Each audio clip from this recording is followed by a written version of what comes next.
to Streams of Income. Hosted by best-selling author and entrepreneur, Dr. David Powers, where we discuss streams of income, passive income, residual income, and even why there are dinosaurs and zombies in this intro. Fasten your seatbelts and get ready to dive in.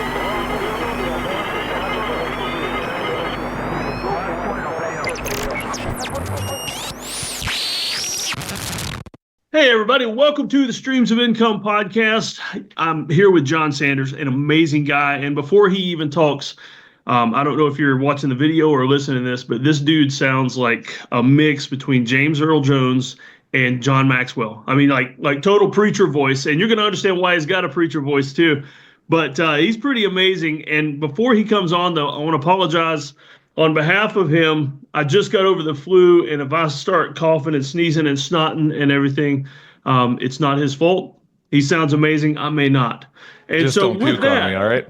Yeah, I'll spray the screen. So Jon Sanders is with us, and man, Jon, you were into so much and have been into so much over the years. But your main thing now, though, I guess we'll start at the beginning or the end, and then we'll rewind. So what is your main thing right now? Well, that is the $1 million question, and thank you for the very kind intro, and thank you for having me on the show. You know, there's common wisdom out there, and I think it's good advice for a lot of people, and I'm still questioning if it's good advice for me, if I need to follow it. It's that whole thing of just find the one thing and focus on the one thing and do it really well.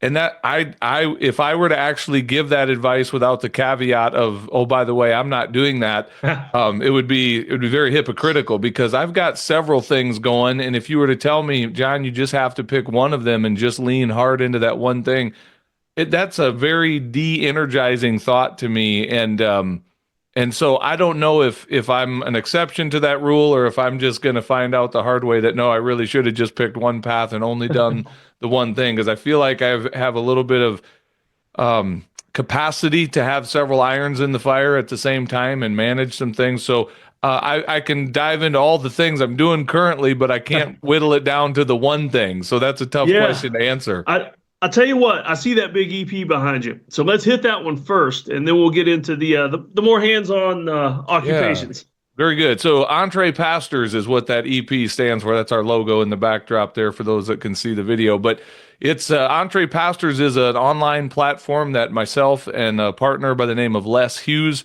launched about 3 years ago, a little over 3 years ago now. And we are both in pastoral ministry. We both have grown up in it, as our dads were both pastors, and we've been doing it a long time. Les longer than me, because he's a lot older than me. But we help pastors launch entrepreneurial businesses as a way to provide better for their families. We are just done with the narrative of saying yes to serving the Lord is synonymous with being broke and barely getting by. And our answer to help pastors get paid better is not, let's try to help figure out how to get more out of the church budget or the offering. That's usually a very uphill, sometimes even impossible challenge, just with the real limitations that many small churches face, and then also just the stigma and the narrative and the mindset around pastors shouldn't make much money. So our solution is not, how can we get more out of the church? It's, let's get you out into the marketplace, help you figure out how to solve a problem for someone in the marketplace around a business or a side hustle that you're doing, and get paid for doing it. And the sky is the limit at that point. We can remove that ceiling on your earning potential and really help you, whether it's just a little bit of breathing room you need each month for your family, or if you really want to build a significant business that would be an asset to pass on to to your family in the future or whatever, we'll help you build that and grow that. So that's what Entre Pastors is. Yeah.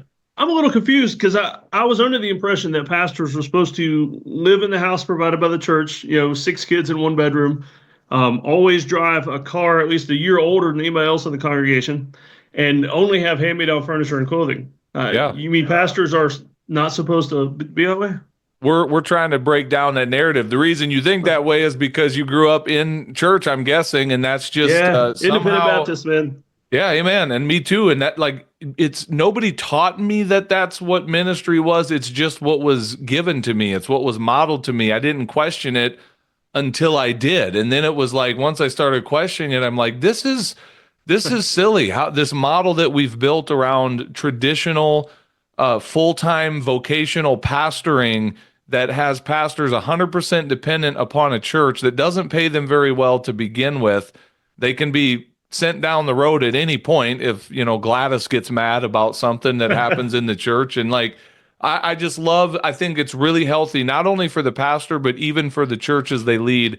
It's really healthy when the pastor is thriving financially and not in destitute dependence upon the church for some scraps to live on. And so I have just boldly come to the place of declaring that message and that mission. And it doesn't sit well with everybody. More and more people get it and they're like, yeah, that's good. But there's still that old school mentality of like, no, I'm kind of comfortable with a pastor who's broke and not making it very well. Like that makes sense to me. I'm not really comfortable with the thought of a pastor who runs a 7-figure business or a 6-figure business in addition to leading a church. It's really hard to control a pastor who doesn't need my money and doesn't need the paycheck that we're signing. So like, that's a real thing. I know it sounds cynical, but it's a real thing. And we're helping set pastors free from that all over the country. Yeah, that's amazing. And where do people get in touch with that, Entre Pastors? Yeah, if you want to learn more there or connect with any of our programs or our podcast, if it's entrepastors.com. We just took the word entrepreneur and shoved it up against the word pastor, and we made a new word, entrepastors.com. All right. I love it. And before I forget, another reference to behind you, if you want to give a shout out, didn't somebody design your background there for you? Well, my son helped me with the camera. My son is incredible with video stuff and lighting, so he helped kind of set up my studio. The backdrop's nothing fancy. It's just a lot of books that I've read, organized in color-coordinated rainbow effect there, but my wife helped me color code those books. But other than that, the lighting is all my son just kind of helped me with the backdrop on all that. So it was a huge upgrade from the webcam that I had been using before that.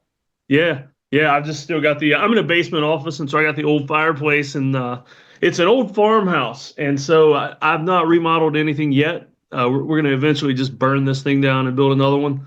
Yeah. But You could do some cool stuff with what's behind you, though. Just some lighting and stuff. That fireplace is cool, man. It kind of fits your vibe and everything. So just a little bit of work, we could really have that popping for you. So. Yeah, definitely.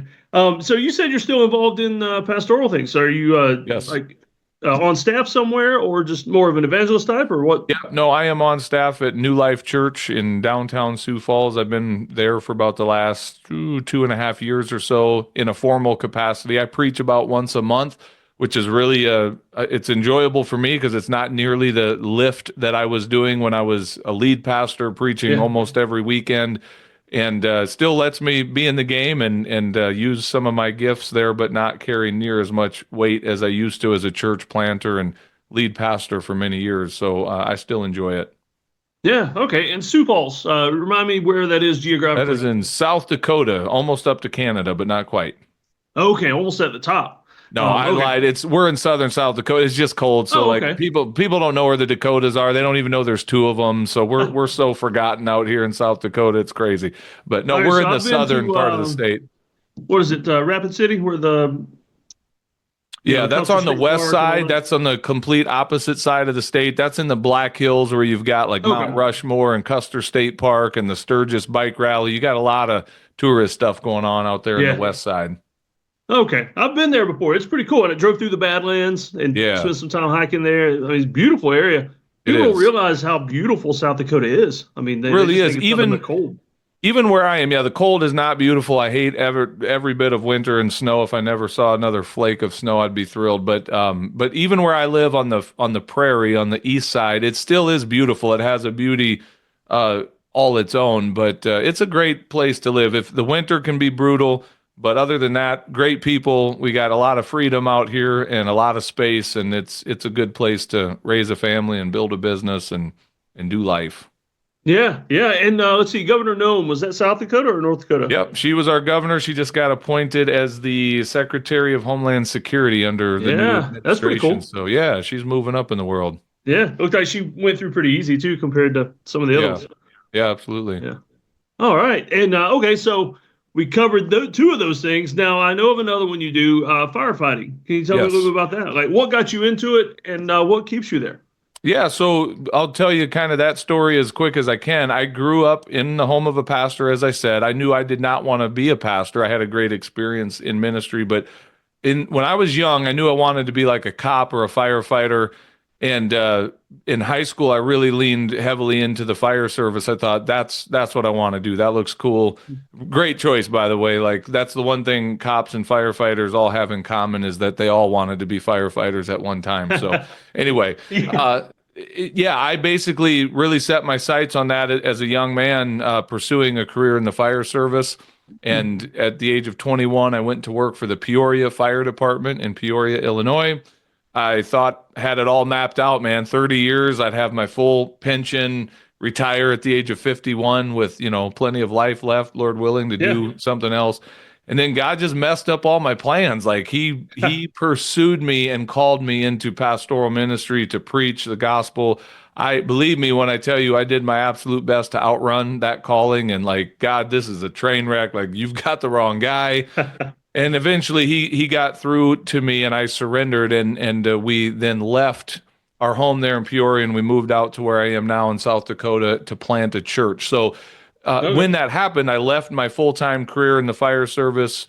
We moved out here. I still was involved at a volunteer level with my small town local fire department, and then our county ambulance service heard there was a new kid in town that was a EMT and a firefighter, so they hired me to work some part-time shifts. So I did that for a few more years, and then I just thought, as our church was growing, like that whole season of my life, I thought was done. Like it's just time to hang it up, and I stepped away from it.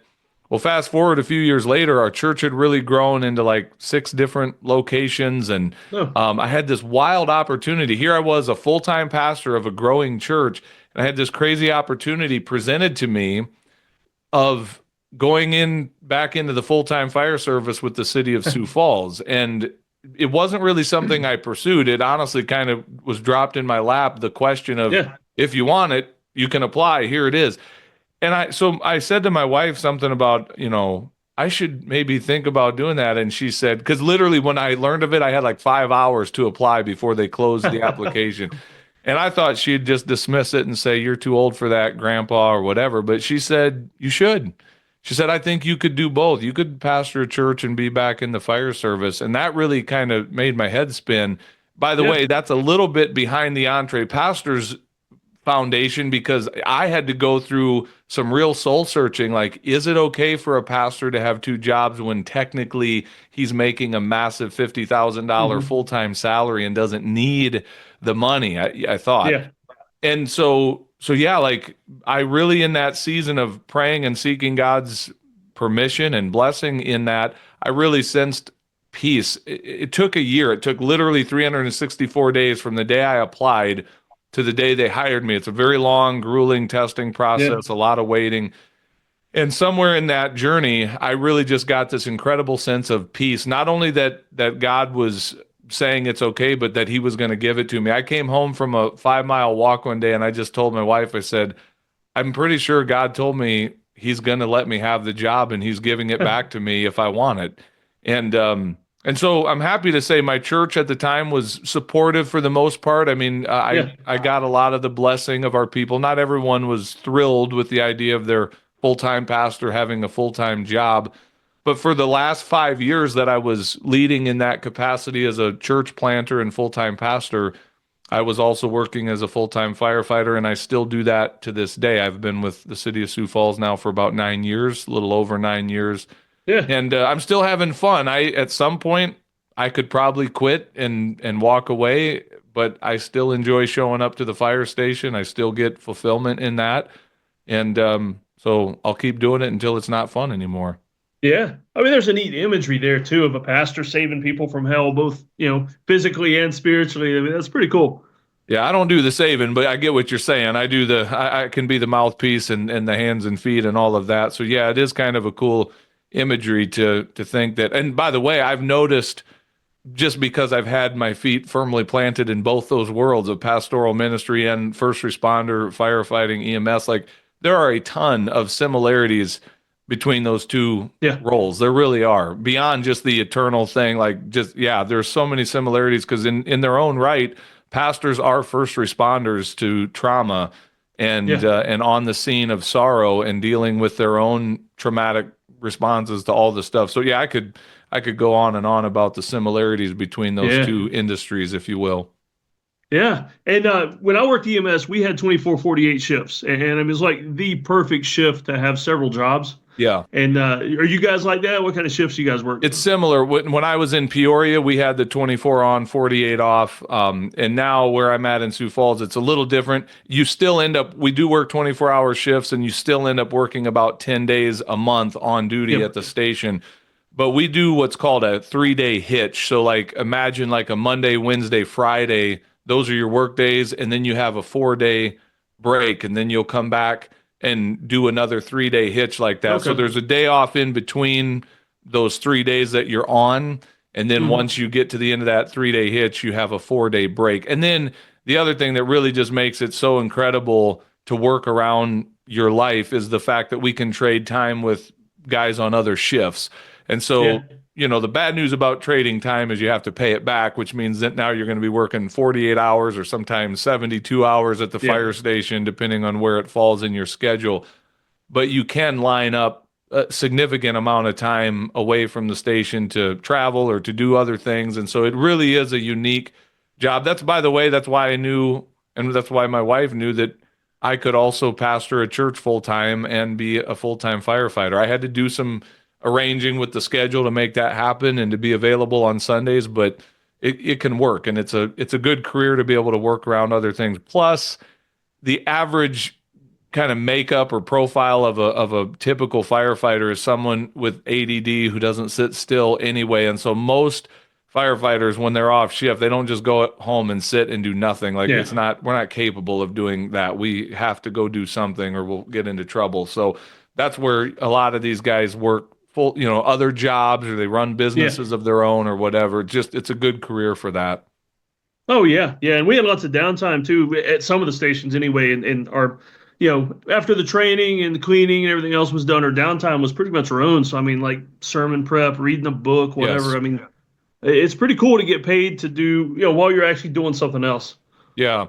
And like on one hand, they don't want us broadcasting that, and I get it. And on the other hand, it's like, well, I mean, I can sit and watch TV, or I can sit and read a book that's helping me develop something, an idea or something else. So yeah, I try to use my downtime at the station wisely and use it for things that matter more than just, watching TV or scrolling Facebook. Not to say we don't watch TV and scroll Facebook at the station every now and then, but yeah, there's plenty of other like real work to be done there. But then because you're there for 24 hours, you're going to have a little bit of downtime and some free time to yourself. And it's up to you how you want to use that, I guess. I try to use it productively.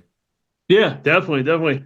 All right, so let's move on into the handyman business. I see your posts, and we've talked about that a little bit. So in addition to all this other stuff, you run a handyman business, a thriving handyman business. Yeah, I started that a little over probably about 3 years ago as well, maybe 2.5 years ago. And the true story behind why I started that is I had income that was coming in from a coaching business I had started from a different platform I had built for pastors called the Small Town Big Church Podcast. I was creating content really for like small town rural church leaders, and I started doing some coaching around that and developed some income, a significant stream of income. Well, eventually, as I got more and more keyed into this Entre Pastors message, I decided to sell that other platform altogether unless I started this new platform called Entre Pastors. So what was happening is my income was kind of starting to dwindle from some of those other coaching clients as they would time out or whatever and move on. And we hadn't really ramped up Entre Pastors yet to fill that. And so personally, my cash flow was starting to get to a place I wasn't comfortable. And I was like, I'm not going back to what it used to be. I had done enough interviews through the Entre Pastors podcast of pastors who are out in the marketplace with businesses of their own. And the ones that I saw who were thriving the most, or maybe I should say the quickest, were those who were willing to go do a service-based thing. Like it was such a common story to hear a pastor say, I started a little painting business, and within 6-8 months, we paid off all our debt. We were able to do X, Y, Z. I just saw like there is a built-in market already for people are looking as we speak on Google for who can fix my fence, who can paint my living room. versus some of the other pastors who we're working with who really are struggling to like get a writing business up and going and sell their books or become, paid to speak on stages or coach. You can get paid to do all those things. It's just, it takes time to build that audience and to tap into that versus if you put your shingle out and say, I can mow your lawn, I can pressure wash your driveway, I can paint your whatever. Like there's an instant market built into that. So I needed cash flow and I thought, you know what?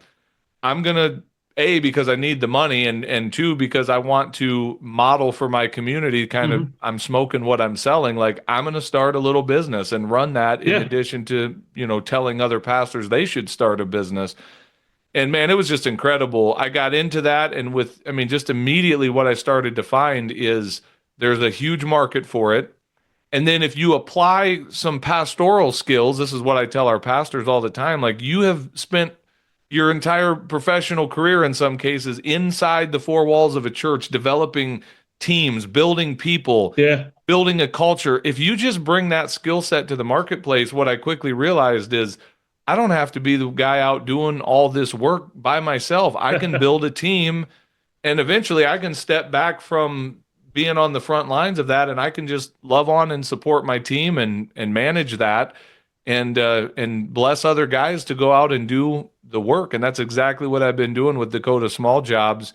And it's still a pretty part-time business, but for the fact that I don't sit and run it as a full-time business, being my only focus, to see the progress that it's made and the income that it's produced, it's been incredible. And it often makes me stop and think, and what would that look like if you did just do that one thing and only that one thing? But again, I could probably say that about every single thing I'm involved in, going back to the beginning of this conversation. So yeah, it's been kind of a fun ride, and I'm not super passionate about like home repair, but I am passionate about business. I'm passionate about serving people, and I love building teams. So it's like, okay, I see where I can really kind of lean into this and bring my gifts to the table. And it became interesting all of a sudden, rather than just a way to make a few extra bucks. It was like, man, I could actually build a business here. And that's kind of what I'm doing. Yeah. And just so everybody realizes too, you're not the guy that's actually doing all the work. Right. You're running 100%. an amazing team. You're hiring passionate guys that are great at sheetrock or fencing or carpentry or whatever, and then turning them loose. Yeah. And I'll add this too, to anyone in that space, if you're thinking about going into the home services space, if you are a professional person, if you're clean cut, if you're kind to people, if you have emotional, just even a little bit of emotional intelligence, you are miles ahead of so much of your competition. And I'm not saying that to be critical or ugly. I'm just saying if you have basic people skills to like actually, and to serve a customer, to actually pick up the phone when they call, to return a call, be sitting down when you hear me say this, show up on time when you said to the customer you would be there. Like, don't ghost them. If you can do just that bare minimum, you've already risen above probably 85-90% of the competition out there. And you should still be better than just that. But man, if you can just bring that to the table, you can start setting yourself apart immensely from the competition, and then charge a professional rate. I promise you, David, I am the most expensive handyman service in Sioux Falls. I guarantee it. Yeah. I would be surprised if there was anybody out there charging more than me. And do I have people say no to my offers and my quotes from time to time? Yes. But I have plenty who say yes because they see the value is not even in the fact that we're going to do a job, because we'll do the job and we'll do it well. But far more than that, when we show up, again, we're going to be there when we say we will. We're going to be trustworthy. We have integrity. We're not going to steal from you. You can trust one of my technicians if they come into your home when it's just your wife and your kid there. Like, they're not going to be sketched out by who is this guy that's in our home. Like that, how do you put a price on that? What's that worth? Exactly. People who see that recognize it and go, man, I'll pay for that. So if you can do that, man, the sky's the limit in terms of the business you can build in the home services space, because it's so other than what is normally found in the marketplace. Oh, absolutely. I grew up in, my dad owns an exterior remodeling company, and so I grew up in that.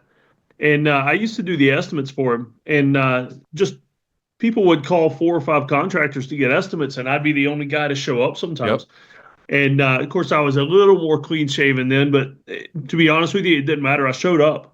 Yeah, And it that's didn't half matter the if it's a guy battle. with a beard or not. Yeah. And it was pretty When I amazing. say clean, I don't mean that you can't have facial hair or even a big old bushy beard, because that works, man. Like what you're rocking works, but it's the manner in which you carry it. It's the manner Yeah. in which you show up, the posture that you're carrying yourself, your ability to look someone in the eye, shake their hand, just be a decent human being and provide good customer service. That's really more what I'm talking about Yeah. versus someone that's just, you wonder which prison they just got out of before Yeah. they started their Exactly. business, that type of a thing.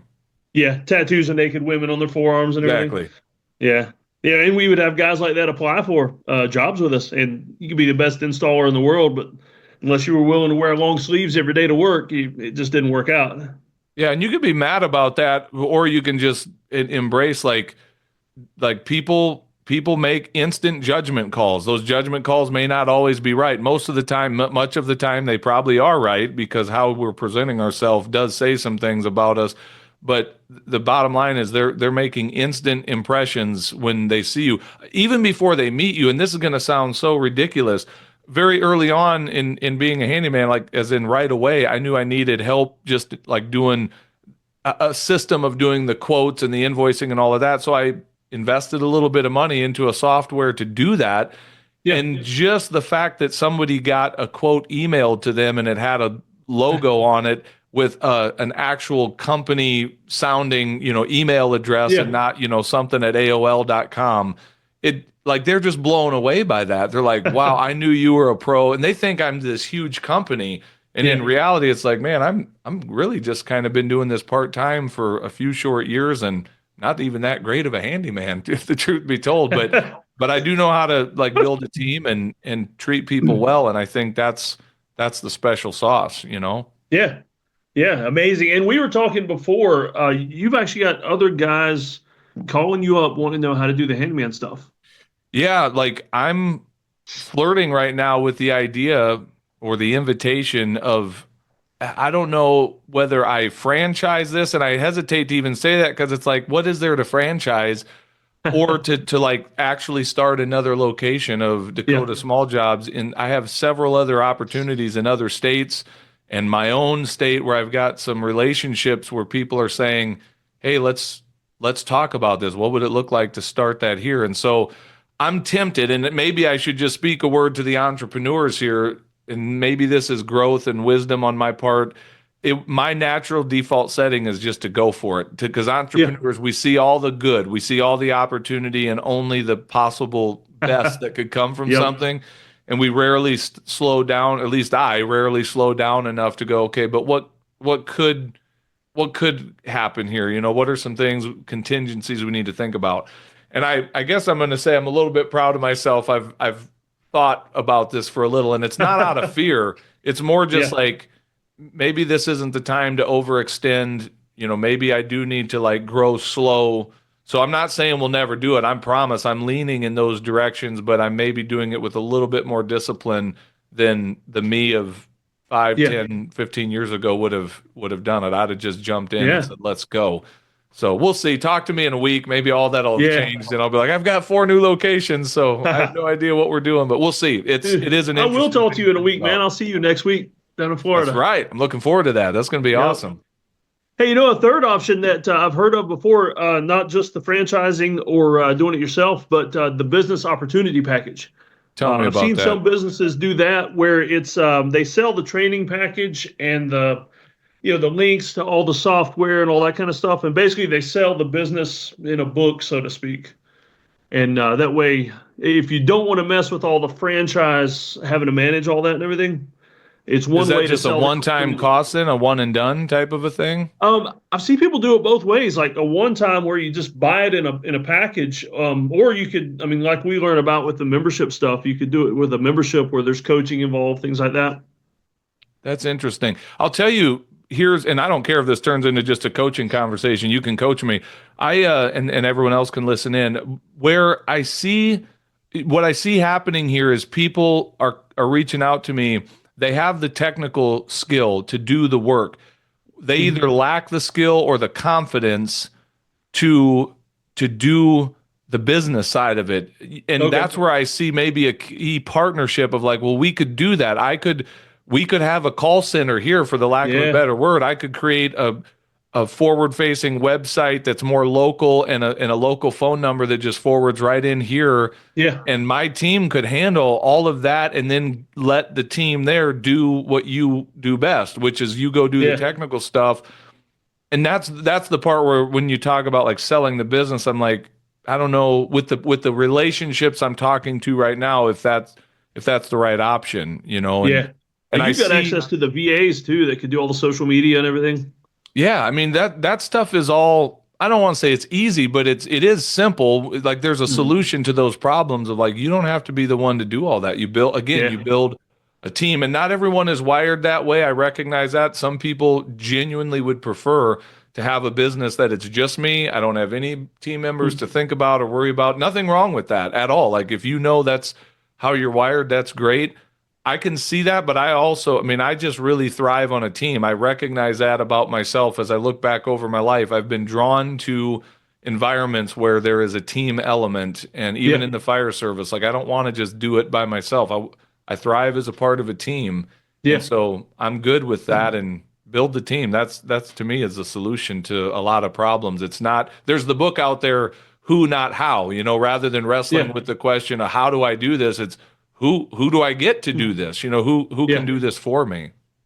Yeah, man, I like this. I'm looking forward to hearing more about this as it develops. Yeah. Yeah. All right, so we've got one other business too. I don't know if that's what I was going to ask you, what I missed. Yeah, so the other one that we just launched back in the fall, my son and I launched a custom blinds, window treatments, shades, shutters, all of that.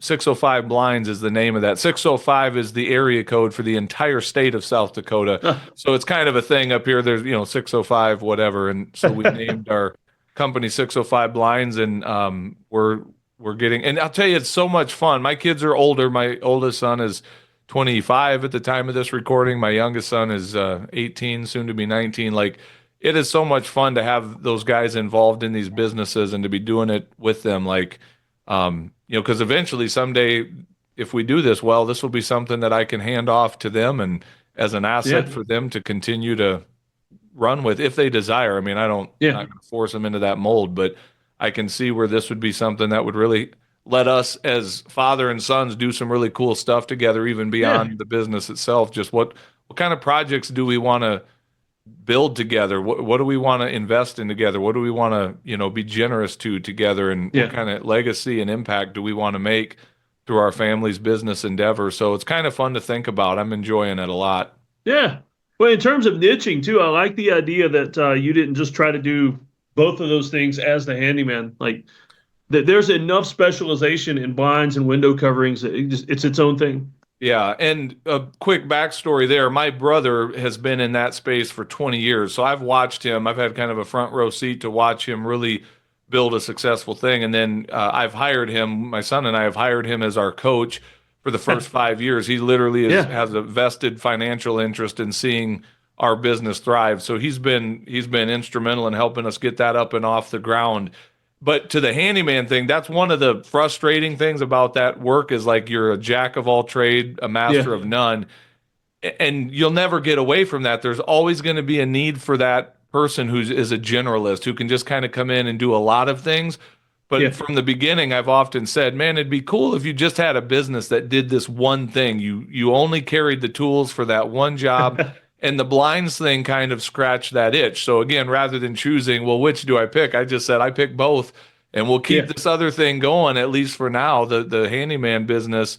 And then we'll build this. So, and again, I'm not doing these all by myself. I'm bringing others into the project with me and getting more accomplished together. That's why I completely stress, again, just working with a team and working with and through other people. Yeah. Yeah, that's pretty cool. I like all this. It's just the breadth of everything that you do, because a lot of people, they run into exactly what you talked about. Everybody tells them you can only do one thing and do that well and don't try to do anything else. But some of us, I mean, whether you call us multipreneurs or whatever, I would get bored if I only tried to do one thing. I mean, that would just be miserable to me. Yeah, I think, and I want to be really careful and clear on this. I still think that's good advice. I really believe, like, sometimes I'm a little jealous of people who just have the one thing. I'm like, that must be Yeah. kind of cool. But I think that's where I've come to ask the question of myself, like, is this a flaw in me that I constantly, have these irons in the fire, or is it a feature? Is it part of who and how God made me to operate and how to be and how to operate is that I do have capacity to do several things at once. So I don't Yeah. know. The jury's still out on that, but I'll let you know when I figure it out if it's a flaw or a feature, I guess. Yeah, yeah, exactly. All right. So, is there anything else I've missed? Any other like active streams of income that? Man, those are the big ones right now. I mean, that's the various things that I'm doing to bring income in. I have a lot of thoughts of other maybe more passive things I'd like to get into as I continue to generate income. But again, as Yeah. an entrepreneur, I see opportunity everywhere. So every time I'm scrolling a TikTok video, I'm like, "Ooh, that looks like a cool business. We should start that." So, I don't know where I'll be 5, 10 years from today, but I promise if I'm still here and have health and breath, I'll be doing something with building and buying and selling businesses because Yeah. I just enjoy it. I've come to find a lot of joy in it. Yeah. Cool. All right. So I'll start closing out. So I got two big questions for you to kind of close out. The first one, it may be a really hard, maybe the hardest question I've asked you the whole time. What are the prospects for the Vikings next year? Whew. Well, considering that they completely blew me away this year, like I was not expecting anything, so I don't know. I've been a Vikings fan my entire life. I've just learned you don't get your hopes up. The minute you do, they crush them against the rock. So it's Yeah. you noticed I've got the helmet behind me on the Yep. shelf. It's kind of my symbol of struggle and disappointment and getting back up and renewed hope and crushed hope and all the things. So I don't know. I don't know. Yeah. You just Next never know. question. But if they make it, we'll celebrate. If they don't, it's just another Yeah. year. I don't know that I'm ever going to see my Vikings in a Super Bowl. There's a lot of things that would have to come into alignment for that to happen. Yeah. So All right, and the last one, if you could recommend a couple of good books, like if other than the Bible, of course, for sure. rely, Yeah. rely Well, on that one, but some good books that you'd recommend people read for business, entrepreneur, whatever. I'm going to give you four. They're all business related. Two are basic, regardless of what business you're in. The one is called E-Myth, the entrepreneurial myth That's an revisited. amazing book. Yeah, and I've read it several times and I'm going through it again right now, just really trying to. The big point of that book is work on your business, not in your business. You got to Yeah, get out of that role of being a technician and get into that role of being an owner. And they're not the same role. And a lot of small businesses, the owner is the primary technician, and that's where a lot of struggle comes from, and you feel like you're spinning your wheels. So E-Myth is a great book.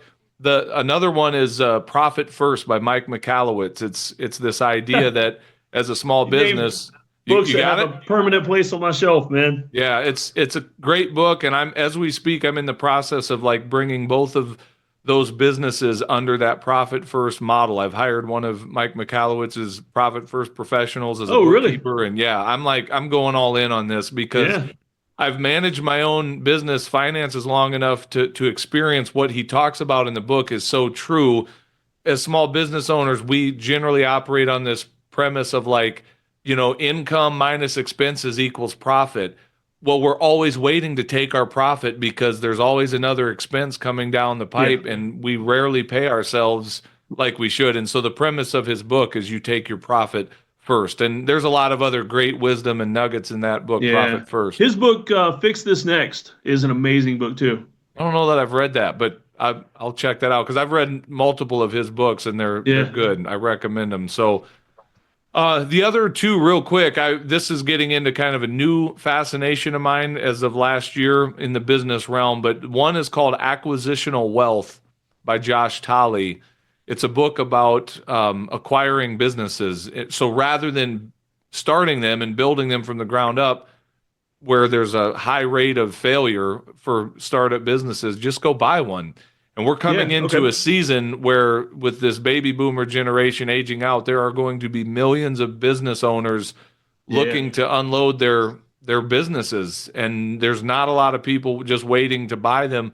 there's tremendous opportunity right now and in the days ahead to go purchase a building or a business that already exists and has a, income already built into it.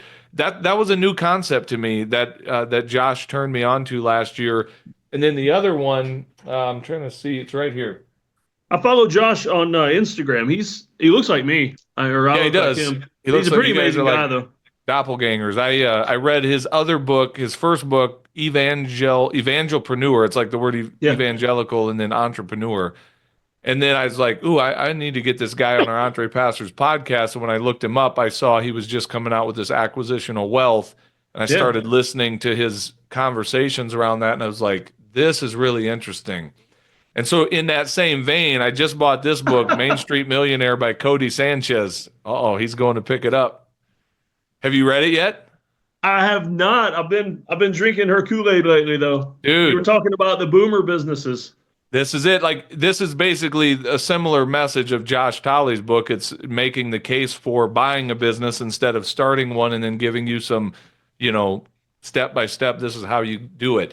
So I'm fired up having read those books. I'm excited about it. I've not done it yet. I've not bought a business, but I'm starting more and more to think that way. By the way, I'll just tell you a quick story, David. You'll love this. Last week I was with a mastermind I'm in down in Orlando. We met together, and one of the members of our group was saying how he's in an older historic home in the Northeast, and he's wanting to get central air installed. And he's looking down the barrel of a $45,000 bill to have that done. Wow. Guess what he said he's going to do? He said, a few blocks away from me, there's an HVAC company that I can buy that is already cash flowing a $200,000 a year salary. He said, I'm going to go buy that business and have them do the work on my home, and then maybe in a few years sell it. He said, for $50,000 down, I can buy that business. And I'm like, see, that's how wealthy people think. Like, that's brilliant. Like, instead of spending $45K, go invest 50 on a business to have the business do the thing. It's like, I was just blown away crazy, by that, man. Like, that was worth the price of admission right there, just to think like that. So there you go. Awesome. I tell you what, now that I know you've got this book, I'm going to start reading it today. So next week we can talk a little bit about it. Because I got into all this, and because my dad is aging, he's at the boomer age where he should have sold his business years ago. And but the job is the business. Like, he is the business. If he stepped away, it would die. Okay. And so that's what he's facing. And it's why nobody wants to buy it. Who wants to buy an 80-hour-a-week job? What does he do? What's it in, the business? It's the exterior remodeling. Yeah, and he's the only guy that just works for himself. Him and a couple of old guys. Yeah, well, we should talk about that. That's what I'm facing. Is you got me thinking now, though. I mean, could he's got all these years of experience. Would a handyman type business be easier for him to manage? Because he's already got the trucks, the infrastructure of a business, but doing sunrooms and decks it's not what he needs to be doing at his age. Where's he located? Myrtle Beach, South Carolina, right on the Atlantic. All right, bro. You and I'll have a lot to talk about when we get together next week. Maybe we'll start a location there too. So who knows where this is going? Yeah. All right, man. I'm looking forward to it. Tell you what, we've covered a lot here. Anything else you want to throw in that just to leave for the viewers, listeners? And just a word of encouragement. I don't know what all the, who the makeup of your community is, but I'll tell you one thing I tell pastors often, and I usually close out when I get interviewed on a podcast, and they'll say, is there any last words you want to leave? Yeah. I'll often tell pastors, you have way more freedom than you've been led to believe. And that might carry a little bit different implication depending on, the beliefs of your audience and what they, kind of what their worldview is. But a lot of pastors feel like they're very locked into this, this one way of doing ministry, and there's a lot of heaviness around it of I'll disappoint God if I do something different or whatever. But I would just say to anybody listening to this, you have way more freedom than you've been led to believe. We get so locked in these rigid mindsets of like, this is how life has to be. And it's like, who told you that? Who told you that? You have freedom, and lean into that freedom. And if you're not excited about your life when you wake up on a Monday morning or a Tuesday morning, like let's help you get to a place where you are genuinely excited to get out of bed, hit the ground running. Like, I don't care here's the thing, David, with all the stuff I got going, it doesn't matter what's on my calendar in a day. If I'm going to the fire station, if I'm preaching at church like I did yesterday, if I'm doing podcasting here with Entre Pastor stuff, it's fun. I'm having fun no matter what direction I'm going. It doesn't feel like work. And like, I genuinely wake up excited for each day. So that's possible. And I want that life for other people as well. So let's help you get it. And if I can be of assistance to you, man, don't hesitate to reach out, and I'll be an encouragement if I can to anybody that needs a little boost. All right, man. I appreciate it. And I'll put links to everything in the show notes. And especially if anybody wants to get in touch with Jon about Entre Pastor or perhaps starting a handyman business. Let's go. We'll knock it out together. So. All right, Jon. Well, I appreciate you. All right, man. Thanks for having me on, David. Appreciate it, man. Hey, one more thing before we wrap up for good on this podcast. Just came out with another new book, and this is actually, it's going to be the first in the Streams of Income Build a Business guides. And so I'm going to start putting out these smaller booklets about how to start a business doing XYZ. And so this one is about selling custom and print-on-demand merch online. In other words, we're talking about coming up with your own artwork, and don't let me saying that scare you away from it. It's way easier than you think, and I'll talk about that in here. But coming up with your own artwork, slogans, things like that, your own business logos, and making that available for people to buy in print-on-demand fashion on t-shirts, hoodies, hats, coats, aprons, coffee mugs. I mean, the vendor that I use, there's like 75 different items people can order my artwork on. And so the crazy thing is as soon as I say create your own artwork, a lot of people are like, well, I'm not sure about that. I don't use Photoshop, or I don't know how to do that. I don't either. I have a VA actually do most of my artwork. She creates the artwork for me. She does the posting for me. And I talk about that in the book, how you can come up with the business idea, come up with a theme, come up with the ideas for artwork, come up with all these cool or funny slogans and things like that and artwork. And I just realized I said things, like sometimes my Southern comes out.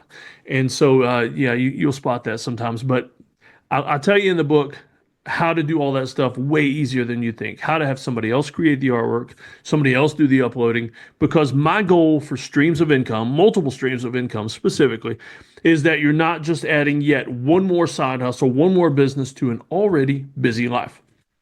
I like things like this where you can take things that you're already doing and repurpose it and make more money off of it, especially in a passive manner, or you can start something up and pay somebody a portion of the profits to do it for you.